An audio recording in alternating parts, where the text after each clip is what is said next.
पूरे विश्व में आज तक कैंसर का कोई स्थायी उपचार नहीं है। इसके लिए जिम्मेवार कौन? आप सब लोग। क्योंकि आप सब लोग जब एक सब्जी की रेहड़ी के ऊपर जाते हैं तो सारे के सारे वकील बन जाते हैं कि भाई कितने रुपए रेट है, थोड़ा कम कर ले। लेकिन जब अपनी जिंदगी की बचाने की बात आती है, कैंसर जैसी बीमारी होती है, तो आपके सवाल ही खत्म हो जाते हैं। क्या किसी वैद्य से, चिकित्सक से आप जाके सवाल करते हो कि भैया कितने कैंसर के रोगी ठीक किए हैं? जबकि सबको पता है कैंसर एक जानलेवा बीमारी है और दुनिया में अभी तक स्थायी उपचार किसी के पास भी नहीं है। करते हैं आप सवाल? नहीं करते हैं। ये सवाल जब आप करना शुरू करोगे उस दिन कैंसर का उपचार होना शुरू होगा इस देश में। क्योंकि इस देश में बचपन से ही, पूरे विश्व की बात करता हूं, देश नहीं, पूरे विश्व से लोगों को एक मूल तत्व दिया जा रहा है। वो मूल तत्व है पैसा। हर किसी को बचपन से, हम अपने बच्चे को भी तैयार करते हैं तो उसे पैसे का भाव डालते हैं, और उस भाव ने आज एक ऐसा सिस्टम बना दिया कि जो चिकित्सा सेवा की व्यवस्था होती थी वहां पे पूंजी घुस चुकी है। हर किसी के लिए पैसा कमाना महत्वपूर्ण है। बड़ी बड़ी कंपनियां जो मेडिकल की दवा बनाती हैं, बड़े बड़े हॉस्पिटल, पूरा सिस्टम चाहिए आयुर्वेद का और एलोपैथी का, सबको ये पता है कि मैं जो देने जा रहा हूं इससे रोगी नहीं बचेगा। क्या इस देश में ये ऐसे आंकड़े आपको मिलते हैं कि आज से 10 साल पहले कितने लाख लोगों को कीमो लगी थी और कितने जिंदा है? क्या ये सवाल उठता है? क्या ये सवाल जायज नहीं है कि इस गुरुकुल ने 2 साल पहले कितने कैंसर रोगियों को दवा दी थी, आज जिंदा है? या किसी आयुर्वेदिक हॉस्पिटल ने आज तक कितने कैंसर रोगियों को दवा दी और उसमें से कितने जिंदा है? या किसी, ये आजकल झाड़े भी चल गए, फलाने फलाने धाम है, नाम तो याद नहीं, वहाँ पे भी 11,000 21,000 की पर्ची काट के तुरंत भी नंबर आ जाता है। उन धामों में कितने कैंसर रोगी ठीक हुए? क्या ये सवाल बनता नहीं है? ये सवाल जब तक नहीं बनेगा तब तक दुनिया में कैंसर का उपचार नहीं आएगा। आप सोचोगे ये बात कैसे सही है? ये बात ऐसे सही है कि आज आप सबको बेवकूफ़ बनाना बहुत आसान है। मैं भी खड़ा होकर 10 मिनट में बेवकूफ़ बना दूंगा आपको, बन जाओगे आप। आपको ढेर सारे लोग ये कहते हुए मिल जाएंगे कि 50,000 कैंसर रोगी ठीक कर दिए, 1,000 ठीक कर दिए, चुटकियों में ठीक कर दिए, झाड़े से ठीक कर दिए, उससे ठीक कर दिए। तो उसका एक छोटी सी शुरुआत हम लोगों ने की है। अब तक देश में 2 सम्मेलन हो चुके हैं और उन सम्मेलनों में हम क्या करते हैं, हम ये कहते हैं कि भाई जिसने जितने कैंसर रोगी ठीक किए वो दिखाओ। तो 23 जुलाई को एक सम्मेलन हुआ था, उसमें इस देश की चिकित्सा व्यवस्था की एक बहुत बड़ी सच्चाई पता चली कि पूरे देश के जितने वैद्य वहां आए, हमारा प्रयास था, हमने ज़्यादा से ज़्यादा जितने इंटरनेट पे थे सबको सूचित किया, लेकिन जितने वैद्य वहां पे आए सबके मिला के भी 1,000 रोगी ठीक नहीं हुए थे। ये आयुर्वेद की स्थिति है। और तीसरा सम्मेलन अब हरिद्वार में हो रहा है 30 नवंबर को। अमर बलिदानी राजीव दीक्षित जी की याद में स्वदेशी दिवस हम मनाते हैं। और वो एक ऐसे योद्धा थे जो अपने जीवन की प्रत्येक सांस को राष्ट्र के लिए समर्पित कर गए और एक बीज बो गए हम जैसे लोगों में इस लड़ाई को जिंदा रखने का। आप कुछ परिचित हैं, कुछ नहीं भी होंगे। 30 नवंबर 2010 को उनकी हत्या हुई और आज तक उनकी हत्या जारी है। क्योंकि महापुरुष शरीर से कभी नहीं मरते, विचारों से मरते हैं। जब जब उनके विचारों को मारा जाता है तब तब उनकी आत्माओं को ठेस पहुंचती है। तो आप सब मिलके कैंसर का उपचार लेके आ सकते हो। ऐसे लेके आ सकते हो कि जब भी किसी वैद्य के पास जाओ, आप में से बहुत सारे लोग 15 दिन के बाद किसी दूसरे के पास जाएंगे, कुछ महीने के बाद जाएंगे, कुछ 2 महीने के बाद जाएंगे। सच्चाई है और इसमें गलत भी नहीं है। क्यों गलत नहीं है? कि आपके रोगी को अगर परिणाम नहीं मिलेगा तो आपको जाना ही होगा। 100% सत्य बात है। मैं भी अगर 1 महीने में किसी को 10% आराम नहीं आता है तो मैं कह देता हूं भाई कहीं से भी ले, मैंने अपना प्रयास कर लिया। लेकिन आप जिस भी वैद्य के पास जाओ यहां से, उससे पहला सवाल ये करना कितने रोगी ठीक किए। ऐसे ऐसे हजारों हॉस्पिटल इस देश में हैं, आयुर्वेद के भी, जो दवा दे रहे हैं और जिनके पास 5 रोगी ठीक किए हुए नहीं है, और सिर्फ पैसे के दम पे प्रचार करवाते हैं। हमें भी पैसा देना होता है क्योंकि इस जंग में जीतने के लिए सब कुछ करना पड़ेगा। अगर हमने प्रचार नहीं करवाया होता तो आप यहाँ तक थोड़ी ना पहुँचते। लेकिन हमने जो भी वीडियो बनाई है उस रोगी को साथ लेके उसके जब उसकी रिपोर्ट ठीक आई है तब उसके साथ बनाई है। लेकिन ठीक होने के बाद भी बीमारी हो जाती है। हमने अब तक 20,000 कैंसर रोगियों को दवा दी है। आज यहाँ 300 लोग दवा लेके जाएंगे, अगली बार इसमें से 20 आएंगे। ठीक है, 20,000 से ज़्यादा, शायद 22,000 के आसपास चल रहा है, लोगों को दवा दी। उसमें से 1200 लोगों ने, ये 31 जुलाई तक का मैं आपको बता रहा हूँ, आगे का 30 नवंबर को बताऊंगा। 1200 लोगों ने लगातार 182 दिन दवा ली।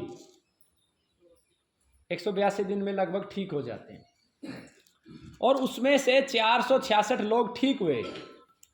कुछ लोग खत्म हो गए इलाज के दौरान ही, और कुछ लोगों की थोड़ी बीमारी कम हो गई, कुछ लोगों की थोड़ी बीमारी बढ़ गई, लेकिन वो अपनी दवा लेते रहे।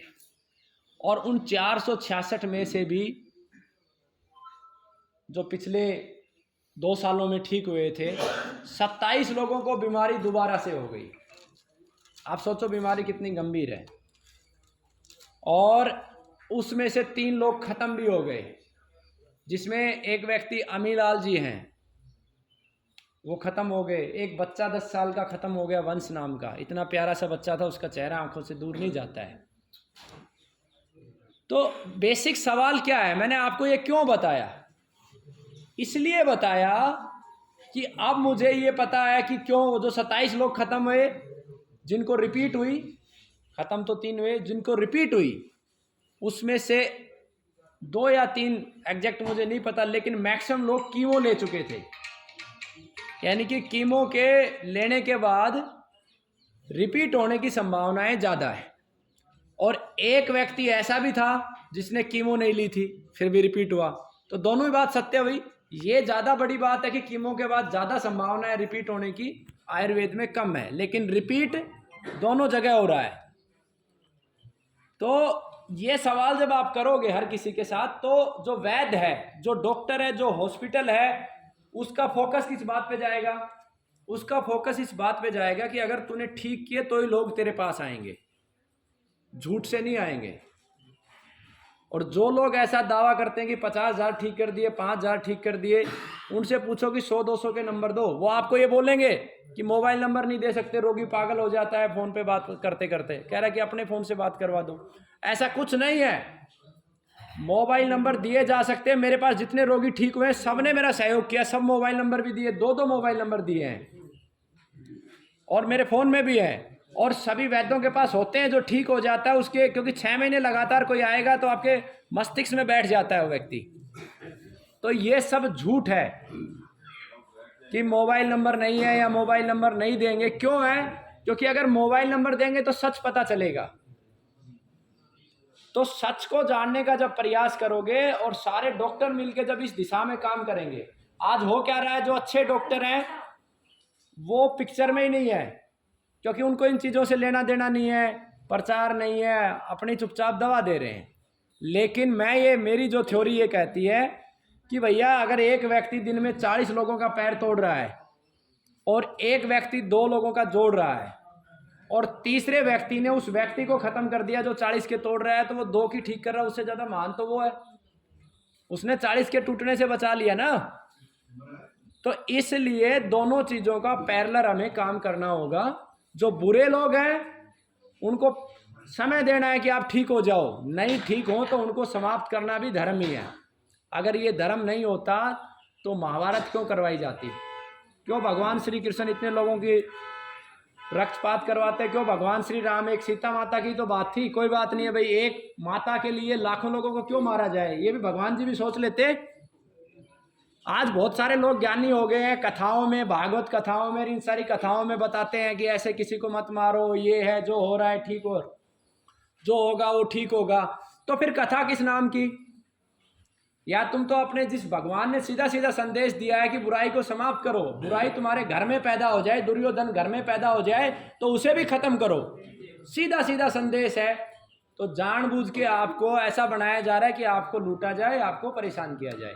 तो इन सब बातों का आप ध्यान रखना। ये इसलिए मैंने बोला, और मेरी प्रार्थना भी है, ऐसे जो भी रोगी हैं जिनके घरों से कैंसर की वजह से मृत्यु हुई है, वो सब आए उस सम्मेलन में, और जितने भी वैद्य आए उनको कुछ ना कुछ जरूर सम्मानित करें। महत्वपूर्ण ये नहीं है इस समय किसी ने 1 रोगी ठीक किया या 500, महत्वपूर्ण ये है कि सच का प्रयास चलना चाहिए। जब दिल्ली में सम्मेलन हुआ तो 300 वैद्य आए, कुछ ऐसे भी थे जिन्होंने 1 ही ठीक किया था, लेकिन वो 1 ठीक किया हुआ वैद्य उन झूठे वैद्यों से अच्छा है जो ये कह रहे 5000 ठीक कर दिया। सच्चा आदमी ही इलाज कर सकता है, सच्चे और पवित्र आदमी को ही परमात्मा शक्ति देता है किसी को ठीक करने की। खाली दवा देने से ठीक नहीं हो सकता, उसके अंदर भाव क्या है उस पर सब कुछ निर्भर करता है। तो इसलिए इस प्रकार के सम्मेलन हर 3-4 महीने में होते हैं। तो आपसे प्रार्थना है, जिनके घरों में कैंसर से मृत्यु हुई है या नहीं भी हुई है तो आप उनको कुछ पुरस्कार स्वरूप दें। मान लो किसी ने सबसे ज़्यादा ठीक किए, आप उसे जो है ना 1 किलो बेलगिरी भेंट कर दें, 1 किलो आंवले का डब्बा भेंट कर दें। कोई दूसरे नंबर पे आया उसको आपने कैंडी का डब्बा, जरूरी नहीं है कि लाखों रुपए देने हैं, और कुछ भी नहीं है तो उसको तिलक कर दो प्रेम से कि जा भाई तू अच्छा काम कर रहा है। कोई बड़ा है तो उसके सर पे ही हाथ रख दो कि भाई तू पवित्रता से आया तो सर ही सामने लोगों के।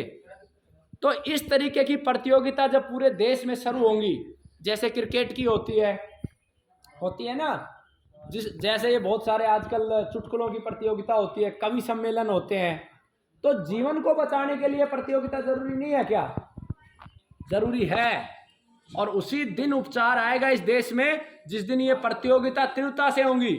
और दूसरा, वोटर खड़ा होकर सरकार से ये मांग करेगा कि ऐसा कानून बना के दो कि हॉस्पिटल पे हम जाएं तो बाहर ऐसे डाटा आ रहा हो कि इस हॉस्पिटल ने जिस दिन इस हॉस्पिटल का जन्म हुआ उससे लेकर आज तक इतने कैंसर रोगी देखे, इतने हार्ट के रोगियों को स्टंट डाला, और स्टंट डालने के बाद इतने दिन ये जिंदा रहा, इतने दिन कीमो लगने के बाद जिंदा रहा। और आयुर्वेद वालों के पास भी, हॉस्पिटलों के बाहर, गुरुकुलों के बाहर, सबके बाहर समरी लगी होनी चाहिए, ताकि आपके बेटे को अगर कैंसर है, आपकी माँ को अगर कैंसर है, आपकी पत्नी को अगर कैंसर है, तो आप ईमानदारी से मूल्यांकन कर सको क्या सही है और क्या गलत है।